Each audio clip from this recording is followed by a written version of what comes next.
नमस्कार दोस्तों, सहस्त्र ई एजुकेशन प्लेटफॉर्म के यूट्यूब चैनल में आप सभी का स्वागत है। जैसे कि हम विज्ञान और मैथ्स लिए हुए स्टूडेंट के लिए एक वस्तुनिष्ठ सीरीज प्रारंभ किए हैं, जिसमें हम पिछले वर्षों में पूछे गए प्रश्नों को विस्तार से चर्चा कर रहे हैं। उसी प्रकार हम जिन्होंने सोशल साइंस लिया है उनके लिए भी यूनिट वाइज वस्तुनिष्ठ सीरीज प्रारंभ कर रहे हैं, जिसमें आज हम यूनिट 2 जिसमें ऐतिहासिक स्रोत, सिंधु घाटी सभ्यता और वैदिक काल दिया है, उसमें पूछे गए प्रश्नों को विस्तार से चर्चा करेंगे। तो चलिए वीडियो की शुरुआत करते हैं। में से कौन सा भारतीय इतिहास का स्रोत नहीं है? तो इसमें ऑप्शन दिया हुआ है। ऑप्शन ए पुरातात्विक स्थल, ऑप्शन बी लोक साहित्य, ऑप्शन सी इमारतें, ऑप्शन डी साहित्य।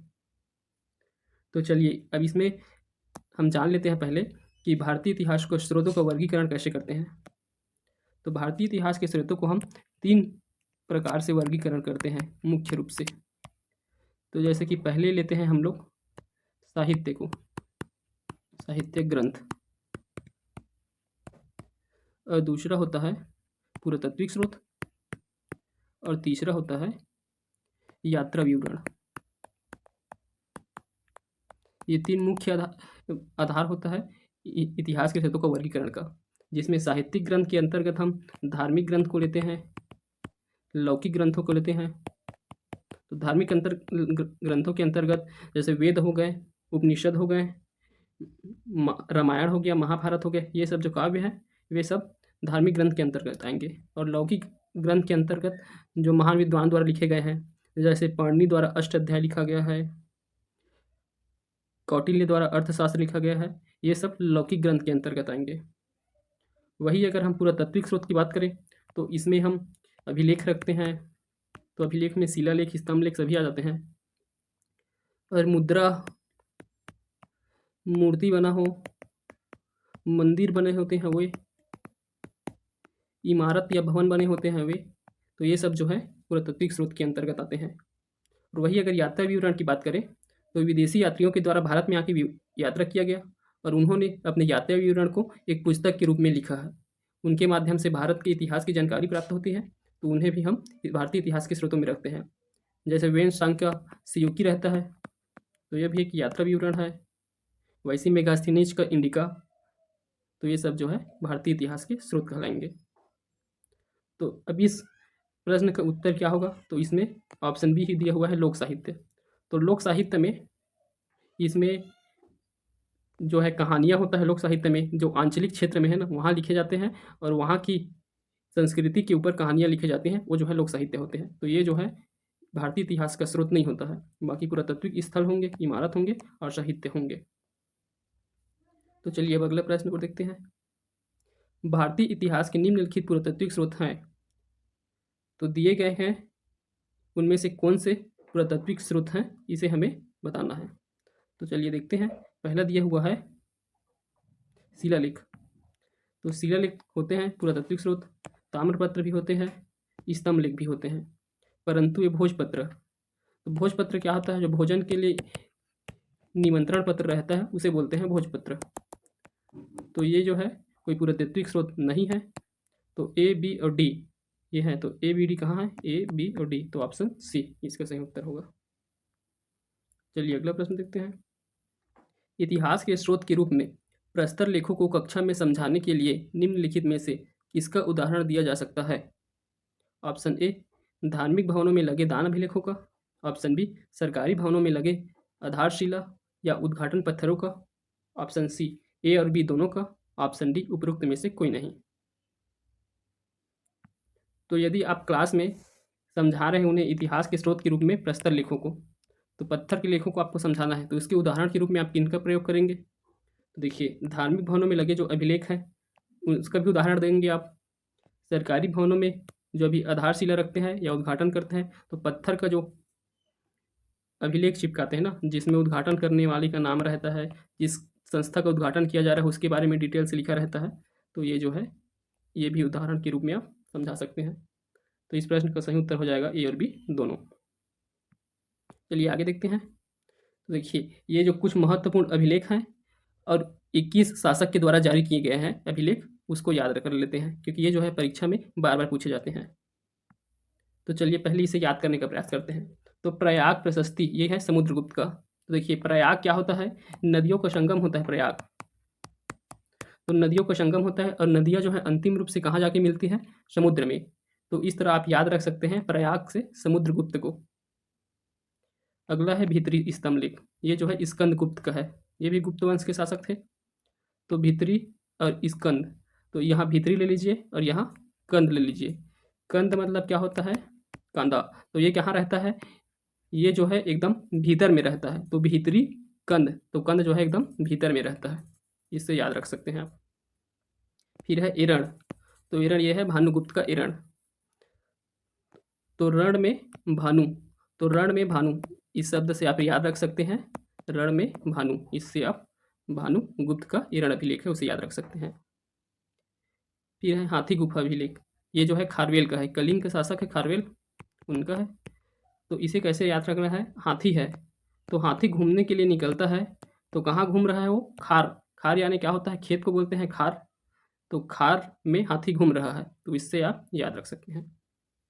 फिर है एहोल, तो यहाँ से एहोल से होल ले लीजिए, यहाँ से पुल ले लीजिए। तो अभी जो पुल बने होते हैं उनमें बहुत जल्दी होल हो जाता है, तो इससे याद रख सकते हैं पुलकेशिन द्वितीय का है एहोल अभिलेख। फिर है जूनागढ़ रुद्रदामन का, तो जूनागढ़ से जूना ले लीजिए और यहाँ रुद्रदामन से दामन ले लीजिए। दामन हम क्या मान सकते हैं, एक कपड़े को मान सकते हैं, ये एक स्कार्फ की तरह होता है समझ लीजिए दामन को, और दामन कैसा हो गया है, तो जूना हो गया है।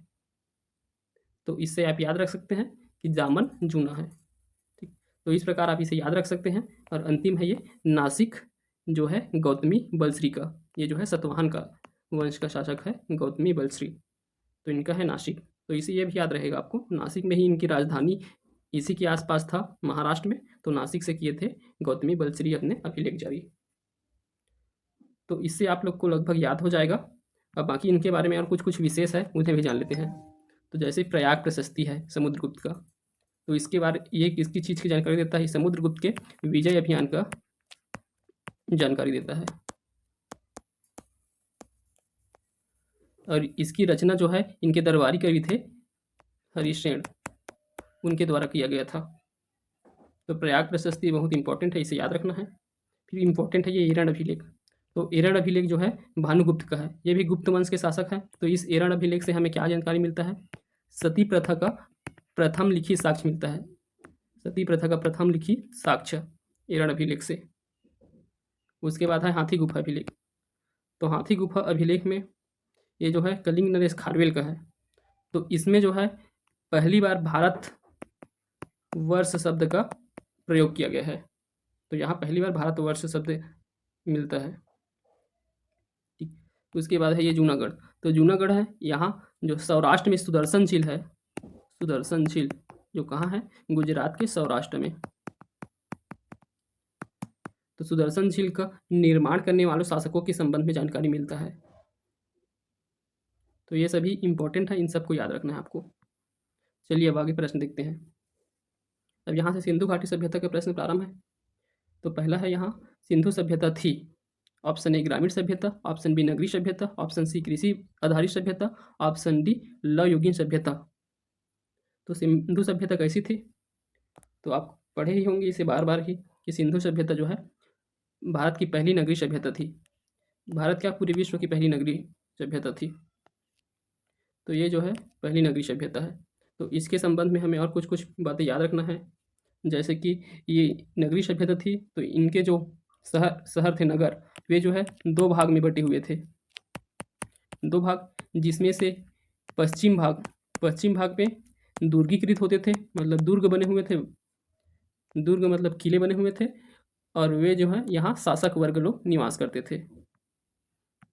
कौन निवास करते थे वहाँ, शासक लोग पश्चिम वाले में। और दूसरा जो है पूर्व हिस्सा, ये जो है अदुर्गीकृत थे, यहाँ दुर्गीकृत नहीं था, और यहाँ जो है जन सामान्य लोग निवास करते थे। तो ये हो गया दो भागों में जो बटे थे नगर यहाँ के। उसके बाद है इसमें से कुछ जो है एक्सेप्शनल है ना, जैसे कि धौलावीरा जो है एकमात्र शहर था हड़प्पा सभ्यता का जो 3 भागों में बटा हुआ था, तो आप इसे याद रखना है आपको। और एक है कालीबंगन, तो कालीबंगन जो है एकमात्र शहर थे जिसके दोनों भाग जो है दुर्गीकृत थे, दोनों भाग दुर्गीकृत थे।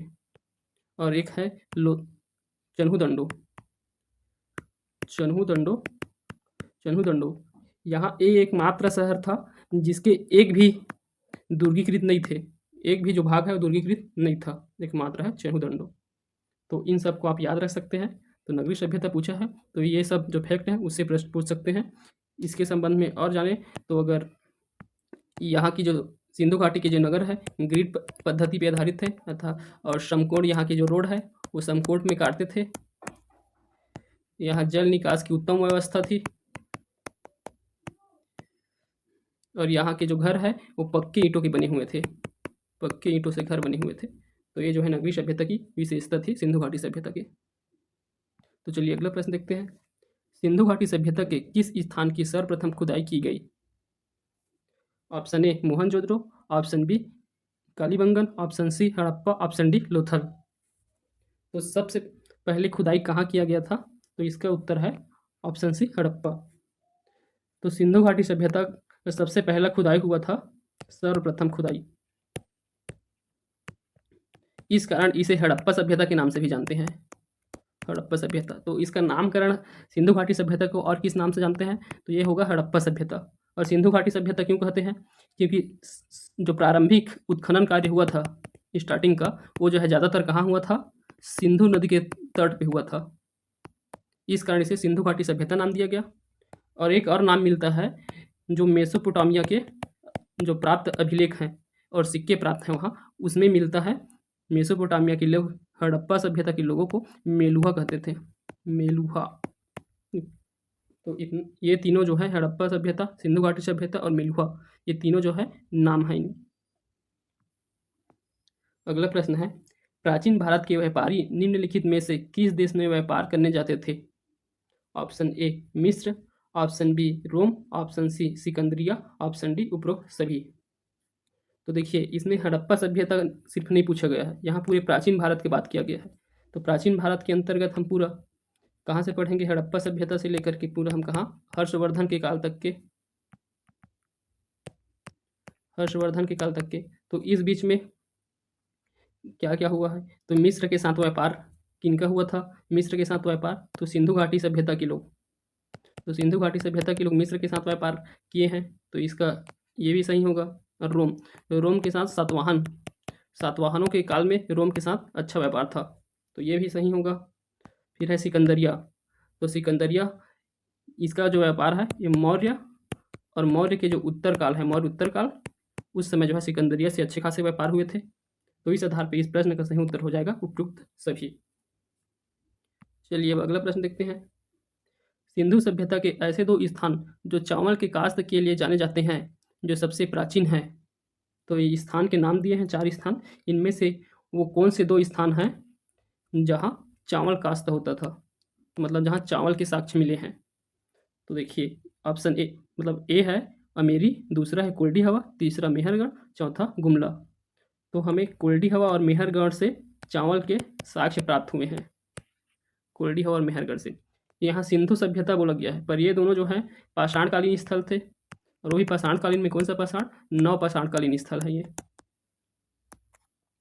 नवपाषाणकालीन स्थल है, जिसमें से जो मेहरगढ़ है इसमें सबसे पुराना, मतलब सबसे पहले यहाँ कृषि प्रारंभ हुआ था ऐसे बोल सकते हैं, क्योंकि यहाँ सबसे पुराना गेहूं के साक्ष्य मिले हैं, यहाँ गेहूं के साक्ष्य पहले मिले थे, और यहाँ जो है सबसे पहले चावल के साक्ष्य मिले हैं।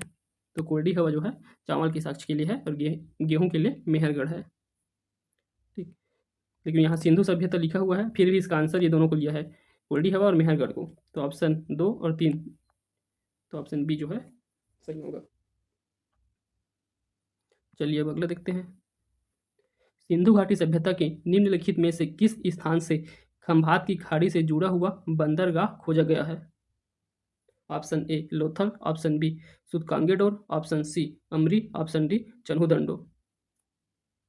तो बताइए अब इसमें क्या पूछा है? खंभात की खाड़ी से जुड़ा हुआ बंदरगाह, तो वो था लोथल। तो खंभात की खाड़ी अरब सागर को कहते हैं, अरब सागर। और ये बंदरगाह था, ये जो है हड़प्पा सभ्यता का सबसे बड़ा बंदरगाह लोथल था। उसके बाद अगर ये चन्हू की बात करें तो यहाँ से मनका बनाने का कारखाना प्राप्त हुआ है, मनका बनाने का कारखाना। चलिए अब अगला प्रश्न देखते हैं। सिंधु घाटी सभ्यता की अधिकांश मुद्राओं में निम्नलिखित में से कौन सा पशु रेखांकित किया गया है? ऑप्शन ए हाथी, ऑप्शन बी शेर, option C unicorn, option D घोड़ा। तो यहाँ की मुद्राओं में कौन सा चिन्ह मिलता है? पशु का पूछा गया है। तो पशु ये वाला चिन्ह प्राप्त हुआ है। देखिए ये कौन सा पशु है? तो ये जो है यूनिकॉर्न, जिसे एक सिंघा कहते हैं, एक सिंगा। तो ये जो है हड़प्पा कालीन मुद्राओं में प्राप्त हुए हैं। चलिए अगला देखते हैं। हड़प्पा सभ्यता का संबंध किस विदेशी सभ्यता से था? Option A Inca, option B Aztec, option C Babylonia, option D Maya. तो इसका उत्तर होगा ऑप्शन सी बेबीलोनिया। तो बेबीलोनिया जो है ये उस समय हड़प्पा सभ्यता के साथ में इसका नाम जो है सुमेर था। तो जहाँ सुमेर सभ्यता थी वहाँ जो है बेबीलोन, अभी जो वर्तमान का बेबीलोन है वो बेबीलोनिया सभ्यता था। तो ये सुमेर था। तो सुमेर के साथ हड़प्पा सभ्यता का संबंध था। इसके अलावा मिस्र के साथ था और इसके अलावा मेसोपोटामिया के साथ था। तो ये तीन सभ्यता था। हड़प्पा सभ्यता की समकालीन सभ्यता है ये। तो ऐसा भी प्रश्न पूछा जा सकता था, हड़प्पा सभ्यता के समकालीन सभ्यता कौन कौन से हैं? तो ये सुमेर, मिस्र और मेसोपोटामिया रहेंगे। चलिए अगला प्रश्न देखते हैं। सिंधु सभ्यता में किस स्थान पर बंदरगाह प्राप्त हुआ है? तो इसको देख लिए हैं। तो कहाँ मिले हैं? तो लोथल अगर ऑप्शन में है तो लोथल ही रहेगा उत्तर। तो यहाँ बंदरगाह लोथल में प्राप्त हुए हैं। अगला है, इसमें सिंधु घाटी स्थल का एक सूची दिया हुआ है और एक जो है नदियों का सूची दिया गया है। ये नदी की सूची दिया हुआ है। तो कौन सी नदी के किनारे कौन सा शहर बसा है उसे बताना है। तो देखिए, तो अगर हम हड़प्पा की बात करें तो हड़प्पा जो है रावी नदी के तट पे है। तो ए का 2 हो जाएगा। तो ए का 2 कौन से ऑप्शन में है? ए में है और किसी में नहीं है। तो इसका सही उत्तर ए होगा। पहले से ही हमें पता चल गया तो हमें आगे देखने की ज़रूरत नहीं है। परंतु अगर ये सभी ऑप्शन में अगर पहले में यही दिया रहता, रावी 2-2 ही दिया रहता, तब आगे भी मैच करते। पर हम यहाँ विस्तार से चर्चा कर रहे हैं तो सभी को जान लेते हैं। तो मोहनजोदड़ो जो है सिंधु नदी के तट पे है। वही अगर कालीबंगा की बात करें तो कालीबंगा जो है घग्गर नदी के तट पर है। और लोथल जो है खंभात की खाड़ी जो अरब सागर है उसमें लगा हुआ बंदरगाह है। और नदी इसमें पूछे तो भोगवा नदी के तट पे है ये। तो इस आधार पे अगर देखें तो ऑप्शन ए ही होगा इसका उत्तर। चलिए देख लेते हैं कि हड़प्पाकालीन जो स्थल है उसके किनारे बसे कौन कौन सी नदी के किनारे बसे हैं। तो हड़प्पा जो है रावी नदी के तट पे बसा हुआ है, मोहनजोदड़ो सिंधु के तट पे, और सिंधु नदी के तट पर ही ये चन्हू बसा हुआ है। फिर लोथल भोगवा नदी, कालीबंगन घग्गी, और ये जो बनावली है ये है रंगोई नदी है उसके किनारे बसा हुआ है ये बनावली। चलिए अगला देखते हैं। अब यहाँ भी 2 सूची दिए गए हैं, जिसमें पहले सूची में सिंधु घाटी के स्थल और दूसरे में वहाँ शवदान की पद्धति जो हुआ है, जो मृतक संस्कार की पद्धति है उसको कहते हैं शवदान पद्धति। तो कहाँ कौन से स्थल में किस प्रकार की पद्धति का साक्ष्य मिला है उसे बताना है। तो देखिए पहले हड़प्पा, लोथल, कालीबंगा और सुरकोटदा। और देखिए तो हमें ज़्यादातर पढ़े रहते हैं हम लोथल में दोहरी शवदान का साक्ष्य मिला है। तो इस आधार पे 2 का डी होगा। तो ऑप्शन में मैच करिए, 2 है ये, 2 में डी दिया हुआ है, यहाँ भी दिया हुआ है। तो ऑप्शन बी और डी इसका उत्तर नहीं होगा, ये होगा या सी होगा। फिर अगला देखते हैं हड़प्पा। तो हड़प्पा में जो है बक्से में शवदान मिला हुआ है। तो बक्से में दफनाते थे वहाँ के लोगों को। तो इसका हो जाएगा बी। तो किस में है बी? ए में भी बी है और सी में भी बी है। तो इससे भी आंसर नहीं हुआ हम लोग का। फिर है कालीबंगन। तो कालीबंगन में जो साक्ष्य मिले हैं वे हैं ईंटों से बने हुए कक्ष। तो ईंटों से बने हुए कक्ष थे, वहाँ दफनाया करते थे कालीबंगन में। तो इसका हो जाएगा ए। तो कालीबंगन का होगा ए। तो इसमें सी है तो ये नहीं होगा ए। तो इसमें ए है तो इसका सही उत्तर हो जाएगा सी। तो सी जो है इस प्रश्न का सही उत्तर होगा। और वही अगर सुरकोड्डा का देखें तो इसका हो जाएगा बर्तन में शवदान। तो बर्तनों में दफनाया करते थे सुरकोड्डा को में लोगों को। तो एक बार इसी को रिवीजन कर लेते हैं फिर से। तो हड़प्पा सभ्यता है, हड़प्पा सभ्यता बक्सों में, तो इसका बक्सों में हो जाएगा। लोथल में कौन सा था? दोहरा शवदान। और कालीबंगन में कौन सा? ईंटों से बने हुए कक्ष में दफनाते थे। और सुरकोटदा में कौन सा? बर्तनों में सावधान होता था। तो इसे आपको याद रखना है। चलिए अगला प्रश्न देखते हैं। लोथल खाली स्थान था, तो लोथल क्या था? हड़प्पा सभ्यता का बंदरगाह और व्यापारिक केंद्र था। तो ऑप्शन ए ही इसका सही उत्तर हो जाएगा। अगला प्रश्न है, हड़प्पा सभ्यता काल के किस स्थान पर धान का प्रमाण प्राप्त हुआ है? Option A Lothal, option B Rakhigarhi, option C Bahawalpur, option D उपरोक्त में से कोई नहीं। तो किसका धान का साक्ष्य कहाँ मिला है? तो इसका सही उत्तर होगा लोथल। लोथल में मिला है, चावल के भूसी में पाया गया है, चावल की भूसी का साक्ष्य मिला है। उसी के आधार पे यहाँ चावल का साक्ष्य या धान का प्रमाण मिला है, वो कहा गया है। चावल अर्थात धान का ही भूसी मिला है, तो उसी के आधार पर माना गया है कि लोथल में धान खेती होती थी करके, परंतु धान की खेती का जो है वहाँ साक्ष्य नहीं प्राप्त हुआ है। चलिए, निम्नलिखित स्थान में प्राप्त संस्कृति हड़प्पा युगोत्तर संस्कृति है। ऑप्शन ए बेलन घाटी संस्कृति, ऑप्शन बी क्वेटा घाटी संस्कृति, ऑप्शन सी झुकर संस्कृति, ऑप्शन डी सोतकाकोट संस्कृति। तो इसमें हड़प्पा युग के उत्तर की संस्कृति कौन से है? तो इसका सही उत्तर होगा झुकर संस्कृति। ये जो है हड़प्पा के उत्तर की संस्कृति थी। और हड़प्पा के समकालीन और उसके उत्तर की संस्कृतियों में और कुछ जान लेते हैं। जैसे कि था एक आहार संस्कृति था, एक था कायथा संस्कृति, और एक है जोरवे संस्कृति। तो ये भी जो है हड़प्पा काल के समकालीन भी थे और उसके बाद भी थे, मतलब ये उत्तर काल भी थे हड़प्पा उत्तर काल में। तो इनका भी नाम याद रखना है झुकर संस्कृति के अलावा। अगला है, निम्नलिखित में से कौन सा कथन वैदिक संस्कृति के संबंध में सत्य है? तो अब यहाँ से वैदिक काल के प्रश्न स्टार्ट होते हैं। तो ऑप्शन ए दिया है, वैदिक संस्कृति सीधी और सरल थी। ऑप्शन बी, वैदिक संस्कृति ने महिला सशक्तिकरण को महत्व दिया है। ऑप्शन सी, वैदिक संस्कृति एक ईश्वरवाद पर आधारित थी। ऑप्शन डी, वैदिक संस्कृति ने यज्ञ को महत्व दिया था। तो देखिए, ये संस्कृति जो है सीधी और सरल नहीं था, यहाँ जटिल था, तो ये गलत हो जाएगा। महिला सशक्तिकरण, तो ये भी गलत हो जाएगा क्योंकि वैदिक संस्कृति बोला है, तो ऋग्वैदिक के साथ साथ उत्तर वैदिक आएगा, और उत्तर वैदिक काल में महिलाओं की स्थिति जो है बहुत गंभीर था, तो ये भी गलत है। और एक ईश्वरवाद बोला है, तो एक ईश्वरवाद नहीं था, वो बहु ईश्वरवाद था, क्योंकि बहुत सारे ईश्वर की पूजा करते थे। अग्नि, इंद्र, ब्रह्मा, विष्णु, महेश, प्रजापति आदि बहुत सारे देवताओं का पूजा करते थे। तो ये भी गलत है, ये भी गलत और ये भी गलत। तो यहाँ हो जाएगा ऑप्शन डी इसका सही, क्योंकि वैदिक संस्कृति यज्ञों को महत्व बहुत ज़्यादा दिए हैं। ठीक, तो इसका उत्तर है ऑप्शन डी। चलिए अगला देखते हैं। सबसे प्राचीन वेद है, तो सबसे प्राचीन वेद ऑप्शन बताने की जरूरत ही नहीं है, सबको पता है। सबसे प्राचीन वेद है ऋग्वेद। तो ऋग्वेद सबसे प्राचीन है। तो अगर वैदिक काल की बात करें तो वैदिक काल इसका समय क्या था? 1500 से लेकर के 600 BC तक के। तो इसे दो प्रकार से अगर अलग से विभाजन करते हैं, एक है ऋग्वैदिक काल और दूसरा है उत्तर वैदिक काल। तो ऋग्वैदिक काल जो है 1500 से लेकर के 1000 BC तक के था, फिर 1000 BC से 600 BC तक के था उत्तर वैदिक काल। तो ऋग्वैदिक काल में ऋग्वेद की रचना होता है, और बाकी जो अन्य तीनों वेद है ना, उनकी रचना जो है उत्तर वैदिक काल में होता है। तो इस कारण जो है ऋग्वेद जो है सबसे प्राचीन वेद है। चलिए तो अब अगला देखते हैं। प्रसिद्ध गायत्री मंत्र निम्नलिखित में से किस वेद में संकलित है? तो गायत्री मंत्र ये जो है ऋग्वेद में है। ऑप्शन ए ऋग्वेद में है।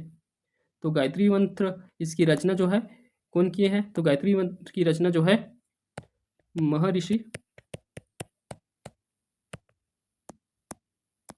विश्वामित्र द्वारा रचना किया गया था, जो कि ऋग्वेद के तीसरे मंडल में मिलता है। थर्ड जो मंडल है उसमें मिलता है। ऋग्वेद को 10 मंडल में विभाजन किया गया है, 10 मंडल में, उसमें से तीसरे मंडल में हमें गायत्री मंत्र मिलता है, जो कि सावित्री देवी को अर्पित है, जो सूर्य देवता से ही जिनका संबंध है। तो सूर्यदेव को समर्पित है गायत्री मंत्र, जो महर्षि विश्वामित्र द्वारा रचित किया और जो ऋग्वेद के तीसरे मंडल में मिलता है। तो इतना आपको याद रखना है। अगला प्रश्न है, ऋग्वेद में 10 राजाओं के संघ के साथ युद्ध करने वाले किस राजा का नाम आता है? तो यहाँ 10 राग के युद्ध का भी वर्णन मिलता है। तो ये 10 राग युद्ध के बारे में है। तो 10 राग युद्ध, तो इसके संबंध में जान लेते हैं। तो 10 राग युद्ध, इसकी जानकारी हमें मिलता है 7वें मंडल में। ऋग्वेद के 7वें मंडल में 10 राग युद्ध का वर्णन है। 10 राग युद्ध जो है परुशड़ी नदी के तट पर हुआ था। परुशड़ी नदी, जिसे वर्तमान में रावी नदी के नाम से जानते हैं। और ये हुआ था राजा सुदास, जो कि भरत जन के राजा थे सुदास, और 10 जनों के बीच, इसलिए इसे बाकी जो 10 जन थे के राजा थे उनके बीच हुआ था, 10 जन के राजा के बीच, जिसमें सुदास का विजय हुआ था। तो इतना आपको याद रखना है इससे संबंध में। अगला प्रश्न है, निम्नलिखित में से कौन सा वेद आंशिक रूप से हिंदी में है? तो इनमें से कौन सा वेद आंशिक रूप से हिंदी में है? तो इस प्रश्न का सही उत्तर होगा ऑप्शन डी, अथर्ववेद। तो अथर्ववेद जो है संस्कृत के साथ साथ, संस्कृत में तो बाकी सभी ग्रंथ लिखे गए हैं, तो ये जो है इसमें हिंदी का भी प्रयोग हुआ है, तो आंशिक हिंदी के रूप में भी है अथर्ववेद। और इन वेदों के संबंध में अगर जाने तो ऋग्वेद ये सिर्फ पद्य में लिखे गए हैं, और यजुर्वेद एकमात्र ग्रंथ है जो पद्य एवं गद्य दोनों में लिखा गया है, और सामवेद ये भी पद्य में लिखे गए हैं, और ये अथर्ववेद इसमें भली आंशिक रूप से हिंदी शामिल है, परंतु ये भी जो है पद्य में ही लिखा गया है पूरा कंप्लीट। तो यजुर्वेद बस एकमात्र ग्रंथ है जो गद्य एवं पद्य दोनों में लिखा गया है। चलिए इन वेदों के संबंध में और जान लेते हैं।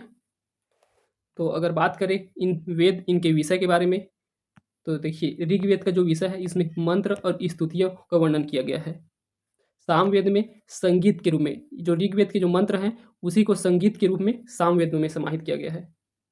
और यजुर्वेद, इसमें यज्ञ और कर्म कांडों के विषय में जानकारी है। और अथर्ववेद में इसमें चिकित्सा, जादू टोना, वशीकरण ऐसे विषयों के संबंध में जानकारी है। और अगर इन वेदों के उपवेद की बात करें तो ऋग्वेद का उपवेद है आयुर्वेद, सामवेद का गंधर्ववेद, यजुर्वेद का धनुर्वेद, अथर्ववेद का शिल्पवेद। और इनके जो पढ़ने वाले पुरोहित हैं उन्हें क्या क्या कहते हैं उसे भी जान लेते हैं। तो ऋग्वेद के पढ़ने वाले पुरोहित को होत्री कहते हैं, सामवेद के पढ़ने वाले को उद्गाता, यजुर्वेद को पढ़ने वाले को अथर्वयु, और अथर्ववेद को पढ़ने वाले को ब्रह्मा। तो इस तरह इस टेबल को आप याद कर लीजिए, क्योंकि प्रश्न इससे भी डायरेक्ट पूछते हैं। फिर चलिए अगला देखते हैं, निम्नलिखित में से किसमें वेदांत दर्शन अंतर्निहित है? ऑप्शन ए संहिताएं, ऑप्शन बी ब्राह्मण ग्रंथ, ऑप्शन सी उपनिषद, ऑप्शन डी पुराण। तो यहाँ वेदांत दर्शन किसमें निहित है पूछा गया है। तो वेदांत दर्शन ही नहीं बल्कि सभी दर्शन का आधार जो है उपनिषद को माना जाता है। तो सभी भारतीय दर्शन का जनक जो है उपनिषद को माना जाता है, जननी। ठीक, तो जितना भी दर्शन है उसका जन्म जो है उपनिषद से हुआ है। तो इस प्रश्न का सही उत्तर हो जाएगा ऑप्शन सी, उपनिषद। और संहिता क्या होते हैं? तो संहिता जो है कुछ व्यवस्था है, उसके लिए जो कानून बनाए रहते हैं, नियम कानून। तो नियम कानून जो बने हैं वे जो है संहिता कहलाते हैं। और ब्राह्मण ग्रंथ, जो वेद हैं उन्हें सरल करने के लिए ब्राह्मण ग्रंथों की रचना किया गया है। उसको समझने लायक बनाने के लिए उन्हीं पर आधारित ब्राह्मण ग्रंथ की रचना किया गया है। इसे आगे देखेंगे। उपनिषद को तो मैं बता ही दिया हूँ कि ये सभी दर्शन का जनक है। फिर है पुराण। तो पुराण जो है इसकी रचना जो है बाद में होता है, और इसमें जो है कथाओं को छोटे छोटे रूप में लिखा गया है, जैसे शॉर्ट स्टोरी होता है ना, उस टाइप का है ये। लघु कथाएं समझ लीजिए, लघु कथाओं का वर्णन किया गया है इसमें। और इसकी संख्या की बात करें तो ब्राह्मण ग्रंथ तो सभी के लिए अलग अलग है, आगे देखेंगे उसे। उपनिषदों की संख्या जो है 108 है, और पुराणों की संख्या जो है 18 है। इसको याद रखना है आपको। अगला प्रश्न है, निम्नलिखित जोड़ी वेद एवं उससे संबंधित ब्राह्मण ग्रंथ सुमेलित नहीं है। तो ये दिए हुए हैं, उसमें से कौन सा जो है वेद और उसमें संबंधित ब्राह्मण ग्रंथ सुमेलित नहीं है, बताना है। तो ये है ऋग्वेद का इतरे। तो ऋग्वेद का इतरे ये सही है, ऋग्वेद का इतरे ब्राह्मण ग्रंथ है। सामवेद का है जैमिनी ब्राह्मण ग्रंथ, ये भी सही है। और यजुर्वेद का है तैत्रीय ब्राह्मण ग्रंथ। और अथर्ववेद का सतपथ, तो ये सतपथ जो है इसका गलत है। सतपथ भी जो है यजुर्वेद का होता है। तो अथर्ववेद का होता है गोपद। गोपद तो ये इसका है ब्राह्मण ग्रंथ। तो आइए देख लेते हैं। तो इस प्रश्न का सही उत्तर हो जाएगा ये डी, क्योंकि अथर्ववेद जो है सम्मिलित नहीं है। तो इसके ब्राह्मण ग्रंथ देख लेते हैं सभी वेद का। तो ऋग्वेद है, इसके 2 ब्राह्मण ग्रंथ हैं, ऐत्रेय और कौशिकी। तो ऐत्रेय और कौशिकी जो है ऋग्वेद के ब्राह्मण ग्रंथ है। और सामवेद के में पंचविश, षड्विश और जैमिनी, ये 3 जो है इसके ब्राह्मण ग्रंथ है, पंचविश, षड्विश, जैमिनी। यजुर्वेद के 2 हैं, शतपथ ब्राह्मण ग्रंथ और तैतरीय ब्राह्मण ग्रंथ। अथर्ववेद इसके हैं गोपद। तो अथर्ववेद का ब्राह्मण ग्रंथ है ये गोपद। ठीक। और इनमें इसमें सबसे महत्वपूर्ण कौन सा है? तो इसमें सबसे महत्वपूर्ण है ये शतपथ ब्राह्मण ग्रंथ। शतपथ ब्राह्मण ग्रंथ ये जो है ऋग्वेद के बाद जो सबसे प्राचीन ग्रंथ माना जाता है वो इसी शतपथ ब्राह्मण ग्रंथ को ही माना जाता है। तो ऋग्वेद के बाद ये दूसरा सबसे प्राचीन ग्रंथ है शतपथ ब्राह्मण ग्रंथ। अब प्रश्न है, निम्नलिखित में से किस वैदिक साहित्य में गर्भधारण से लेकर शवदहन तक के संस्कार निहित है? Option A Upanishad, option B गृहस्थ सूत्र, ऑप्शन सी स्रोत सूत्र, ऑप्शन डी धर्मसूत्र। तो इनमें से किसे में मनुष्य के जो है गर्भधारण से लेकर शवदहन के संस्कार निहित है, जिसे 16 संस्कार के नाम से जानते हैं। 16 संस्कार तो ये दिया हुआ है गृह सूत्र में। ठीक, जिनकी संख्या जो है 16 है, जिसमें जब बच्चा गर्भ धारण करता है वहाँ से लेकर के उसके शव के दहन तक के संस्कार जो है बताए गए हैं। अगला प्रश्न देखते हैं। वैदिक साहित्य के अनुसार जनता द्वारा राजा को दिए जाने वाले कर को कहा जाता था। तो वैदिक साहित्य में जनता द्वारा राजा को दिए जाने वाला कर था, उसे बलि के नाम से जानते हैं। तो बलि कहा जाता था। बलि जो है ऋग्वैदिक काल में ऐच्छिक था, ये मतलब अपनी इच्छा के अनुसार देते थे, अगर देना हो तो देना है, नहीं देना हो तो ना, चलता था। और वही उसके बाद जो उत्तर काल आया तब जो है ये अनिवार्य कर दिया गया था, सभी को देना अनिवार्य कर दिया गया। अगला है, वैदिक साहित्य के अनुसार मानव के जीवन में कितने प्रकार के ऋण होते हैं? Option A 16, option B 3, option C 7, option D 1। तो वैदिक साहित्यों में 3 प्रकार के ऋण का वर्णन किया गया है, तो इसका उत्तर होगा ऑप्शन बी 3। और वे 3 कौन कौन से होते हैं? एक होता है ऋषि ऋण, दूसरा होता है पुत्र ऋण और तीसरा होता है देव ऋण। तो इनसे मुक्ति कैसे पाया जाता है? तो ऋषि ऋण से मुक्ति पाने के लिए, मतलब इससे छुटकारा पाने के लिए क्या करते हैं? वैदिक ग्रंथों का अध्ययन करना होता है सभी को, ये कहा गया है वैदिक साहित्यों में। और पुत्र ऋण से मुक्त होने के लिए पुत्र की उत्पत्ति करने को कहा गया है। और देव ऋण से मुक्त होने के लिए धार्मिक अनुष्ठान करने को कहा गया है, यज्ञ वगैरह करने को कहा गया है देव ऋण से। तो ये 3 प्रकार के ऋणों का वर्णन किया गया है। और यज्ञ पूछे रहे थे तो 5 प्रकार के यज्ञों का वर्णन किया गया है, जिसे पंच महायज्ञ कहा जाता है। अगला प्रश्न है, हिंदुओं में सजाती वर्ग के साथ धार्मिक विधि से पिता के द्वारा पुत्र का विवाह करने को किस प्रकार का हिंदू विवाह कहते हैं? तो क्या कहते हैं इसे? तो वेदों में इसी को कहा गया है ब्रह्म विवाह। जब अपने जाति में ही धार्मिक विधि से करते हैं, जो पिता है पुत्र के विवाह उस माता पिता की मर्जी से होता है, तब जो है वो ब्रह्म विवाह कहलाता है। तो यहाँ जो वैदिक ग्रंथों में है और किसमें कहा गया है देखते हैं, चलिए। विवाह के प्रकार जो है गृह सूत्र में दिया गया है। तो गृह सूत्र में 8 प्रकार के विवाह के बारे में बताया गया है। गृह सूत्र में 8 प्रकार के विवाह, जिसमें पहला है ब्रह्म विवाह। तो ब्रह्म विवाह दहेज सहित उसी श्रेणी के पुरुष से जो किया जाता है, अपने श्रेणी के पुरुष से कन्या का विवाह कराना ब्रह्म विवाह है। दूसरा होता है देव विवाह।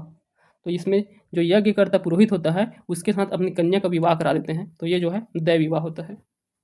फिर तीसरा है आर्य विवाह।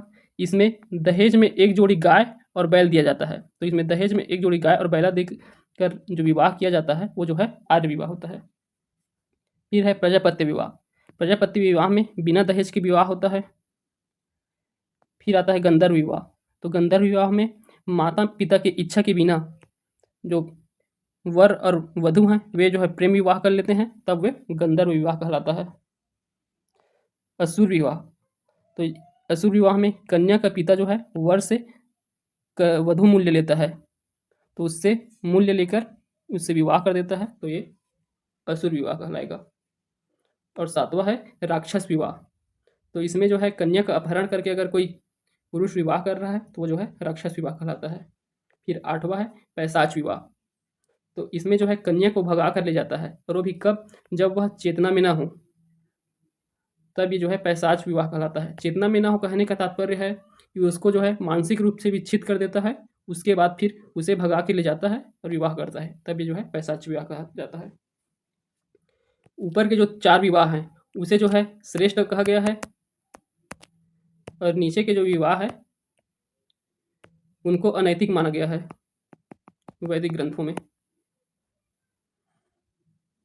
इन 8 विवाह के अलावा विवाह को 2 वर्ग में और बांटते हैं, जिसमें एक होता है अनुलोम विवाह और दूसरा होता है प्रतिलोम विवाह।